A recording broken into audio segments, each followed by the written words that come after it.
성막이라는 제목으로 하나님 말씀 전하겠습니다. 우리 출애굽기 오늘은 조금 건너뛰어서 40장 마지막 장 말씀을 우리가 함께 살펴봤는데요. 출애굽기는 전체가 40장으로 되어져 있고요. 전체 구조를 좀 이렇게 다시 한번 돌아보면 1장부터 12장까지가 실제 출애굽에 관련된 그런 역사적 사건과 기록들을 담고 있죠. 10가지 재앙을 비롯한 모세와 이스라엘 백성과 이 애국과의 긴장 관계, 그리고 이후 13장부터는 실제적인 출애굽 사건이 이루어집니다. 홍해를 건너고 광야를 지나 그리고 하나님께서 인도하신 곳은 약속된 젖과 꿀이 흐르는 가나안 땅이 아니라 저 남쪽 시나이 반도 남쪽에 있는 시내산으로 이스라엘 백성을 인도하죠. 그렇게 13장부터 18장까지가 기록되어 있고 이후 19장부터는 하나님께서 시내산에서 나타나시고 하나님의 말씀을 주시죠. 그러니까는 전체 출애굽기 40장이라고 놓고 봤을 때 실제 출애굽 사건을 기록하고 또 광야에서 시내산까지 이동한 내용을 기록한 건 20장이 채 안 돼요. 그리고 나머지 20장 전부는 사실은 하나님이 시내산에서 이스라엘 백성들에게 나타나 현현하시고 이스라엘 백성들에게 하나님의 말씀, 율법을 주시는 거죠. 19장부터 30장까지가 정확하게 이 내용들을 다 나열합니다. 600여 가지가 넘는 율법의 말씀들을 다 하나님께서 모세를 통해 이스라엘 백성들에게 주시죠. 그리고 이 주시는 하나님의 말씀 가운데 마지막에는 어떤 말씀이 들어있느냐? 제사장의 복식과 그리고 제일 중요한 성막의 구조에 대해, 성막의 이 재원에 대해 하나님께서 말씀하시죠. 그리고 이제 31장부터 34장까지는 시내산에 있었던 몇 가지 사건, 금송아지 우상 숭배 사건과 모세의 이제 두 번째 십계명을 받는 내용의 그 사건들을 기록하고요. 그리고 35장부터는 아주 재미난 모습을 보게 되는데, 그것은 35장부터 또 한 번 이 성막에 관한 말씀들이 반복되고 있어요. 똑같이 성막에 관한 내용들을 다시 한번 반복합니다. 그래서 37장부터는 다시 언약궤에 관한 말씀을, 그리고 등잔대, 분향단, 향품, 우리가 한번 쭉 다 꼼꼼하게 살피며 읽어봤던 그 말씀들을 다시 한번 반복해요. 그런데 달라진 것이 있다면 말씀을 받아서 행하는 주체가 그전에는 모세였다면 이후에는 부살렐이 그 말씀을 행함을 주체가 되죠. 그러니까 그 전까지 말씀의 행함의 주체는 모세였어요. 하나님이 모세에게 말씀하셨으니까 모세를 통해 이스라엘 백성들에게 하나님께 전달받은 그 말씀, 율법의 말씀들을 전한 건 모세였어요. 그런데 35장부터, 특별히 37장부터 다시 한번 성막과 관련된 기구들을 다시 만드는 일에는 모세가 주체가 되지 않고 부살렐이 주체가 되죠. 그래서 이 얘기는 하나님이 모세에게 성막에 관련된 재원과 양식에 대한 말씀을 들었어요. 이제 다시 모세가 그 들었던 말씀을 실제 성막을 만드는 기술자인 부살렐에게 다시 한번 명령하는 거죠. 그래서 실제로 성막을 만드는 내용은 누구로부터 진행되냐면 이 부살렐으로부터 진행돼요. 그러니까 19장부터 30장까지는 하나님이 모세에게 말씀하신 내용을 기록하고 있고, 그리고 35장부터 끝까지는 모세가 부살렐에게 이렇게 들었던 말씀대로 이 재원과 이 양식대로 성막을 만들라라고 지시하는 내용으로 이루어져 있어요. 자, 그렇게 해서 하나님이 모세에게 말씀하신 내용이 앞부분에 실려 있고, 그 내용 그대로 성막은 건축의 과정들을 이룹니다. 그리고 준공하기까지 그 내용을 다 기록한 것이 39장까지에 있는 말씀이에요. 그리고 이제 다 준행하고 준공검사까지 다 마치고, 그리고 오늘 우리가 읽었던 출애굽기 40장은 그렇게 해서 이 준비된 성막, 실제로 하나님이 말씀하셨던 그 내용들 그대로를 부살렐을 통해 다시 한번 만들어낸 그 성막을 이제 모세가 하나님 앞에 봉헌하게 되죠. 그 내용을 기록한 것이 오늘 우리가 읽었던 출애굽기 40장에 있는 내용이에요. 1절과 2절 우리 같이 다시 한번 읽어볼까요? 1절, 2절 영상을 통해 함께 했습니다. 시작. 여호와께서 모세에게 말씀하여 이르시되 너는 첫째 달 초하루에 성막 곧 회막을 세우고, 하나님이 앞에서 하셨던 그 말씀 그대로를 이제 후반부에 다시 부살렐 건축 기술자에게 명령하셔서 이제 짓게 하시죠. 그래서 그 말씀 그대로 오늘 우리가 한번 만들어 볼 거예요.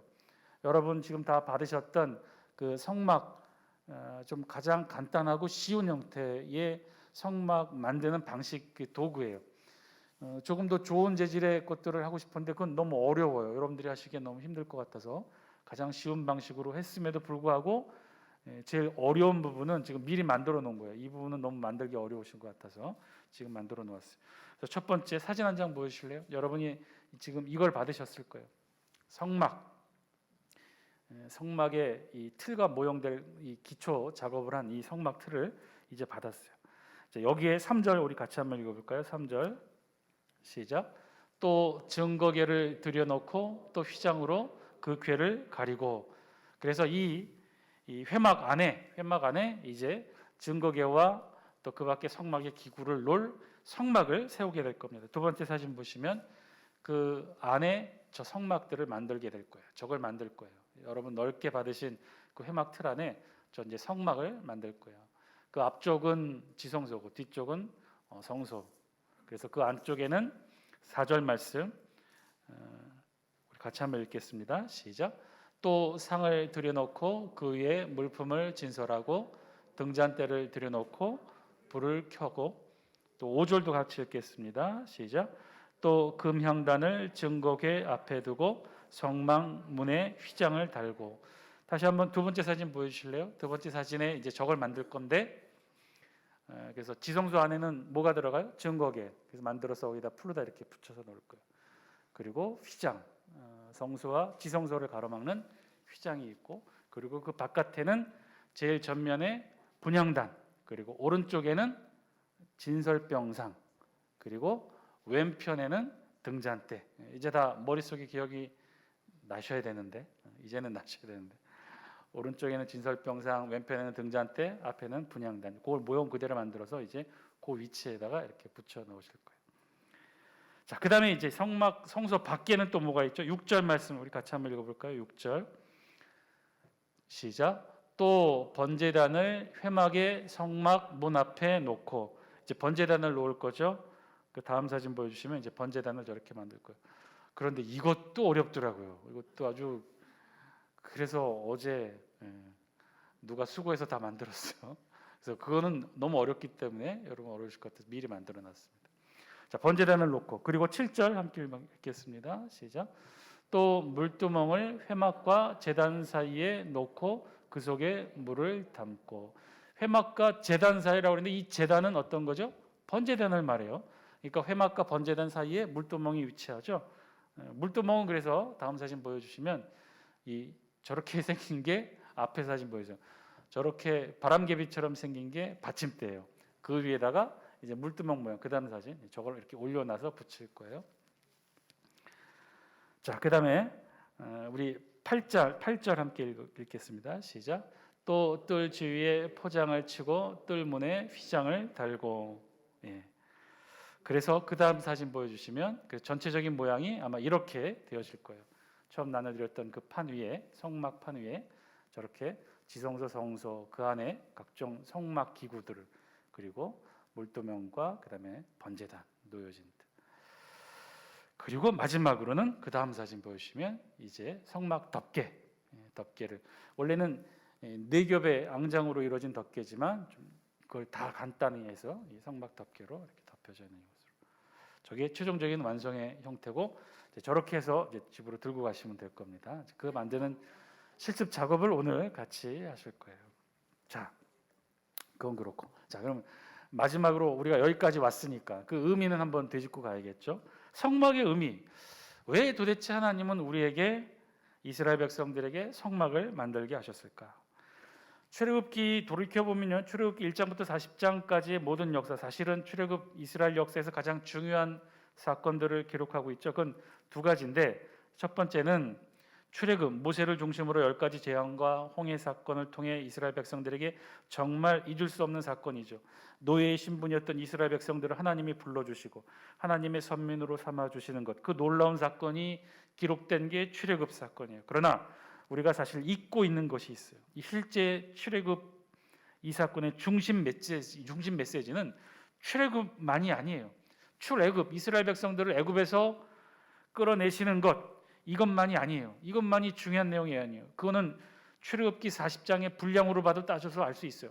그건 반밖에 안 돼요. 실제 출애굽 사건, 이스라엘 백성들을 빼내 시내산 앞에 갖다 놓기까지 출애굽 분량은 19장까지밖에 되지 않아요. 나머지 반은 다 뭐였어요? 실제 중요한 건, 정말 중요한 내용, 그 내용들은 다 뭐였어요? 시내산에서 하나님이 이스라엘 백성들에게 나타나 현현하시고 이스라엘 백성들에게 뭘 주신 거예요? 말씀을 주신 거예요. 그리고 그 말씀을 따라 쭉 가다 보니까 600여가 넘는 율법의 말씀 끝에 무엇을 만들라고 하신 거예요? 하나님이 제사장 목장과 함께 마지막에는 성막을 만들라고 하신 거죠.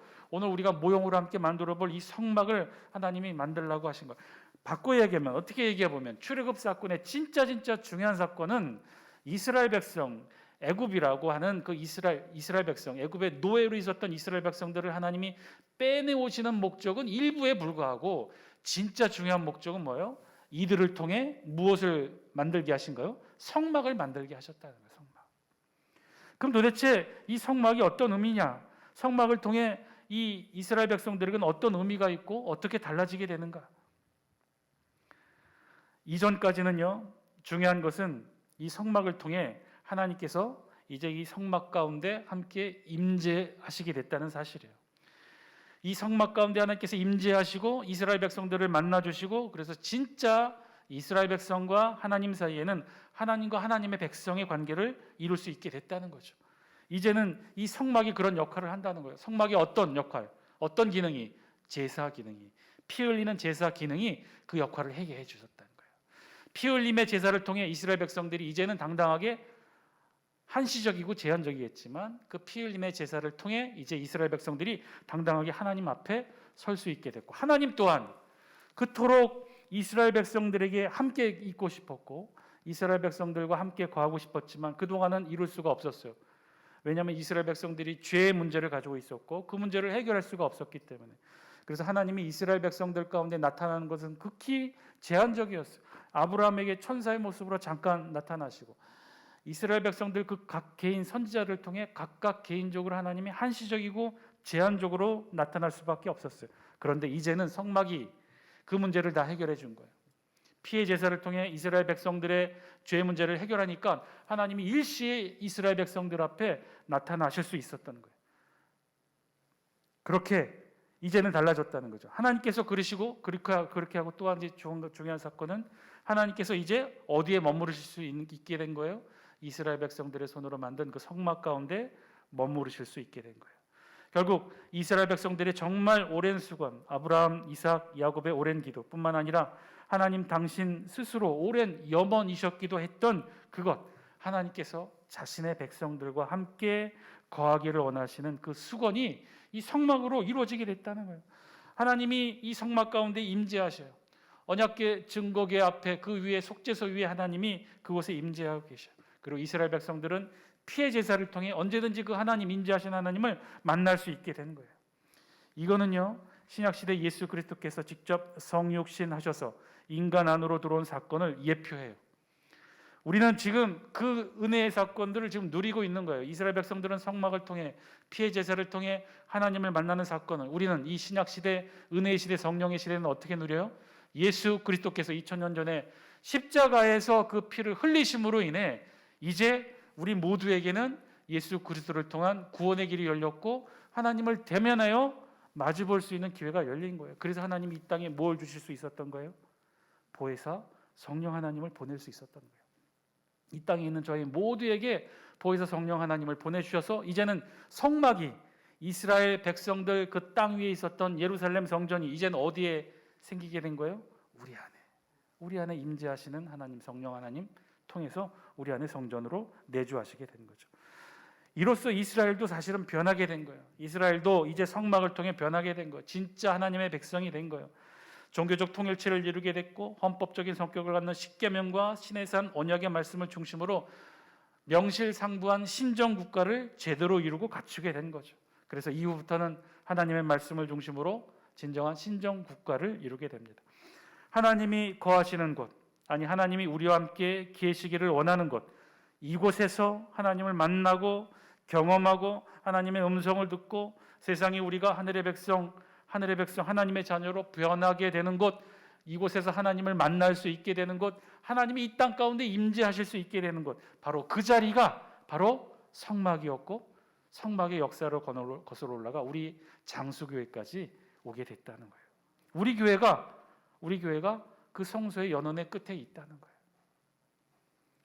사랑하는 장수교 성도 여러분, 오늘 우리가 함께 있는 이 자리가 바로 그러한 은혜의 자리인 줄 믿습니다. 예수 그리스도께서 십자가의 보혈을 통해 만들어내신 자리가 바로 이 자리예요. 이제 하나님이 이곳에 임재하여 계시고 우리는 이곳에서 예수 그리스도의 보혈의 은혜로 하나님을 자유롭게 만날 수 있고 이곳에서 우리와 하나님 사이에 진정한 신약시대 새로운 언약의 백성의 관계를 만들어 간다는 거예요. 그것이 성막의 의미고 그 끝에 우리 장수교회가 있게 되는 줄 믿습니다. 저와 여러분 계속해서 우리 장수교회를 사랑하실 수 있는 여러분 되시길 바랍니다. 우리 함께 기도하겠습니다.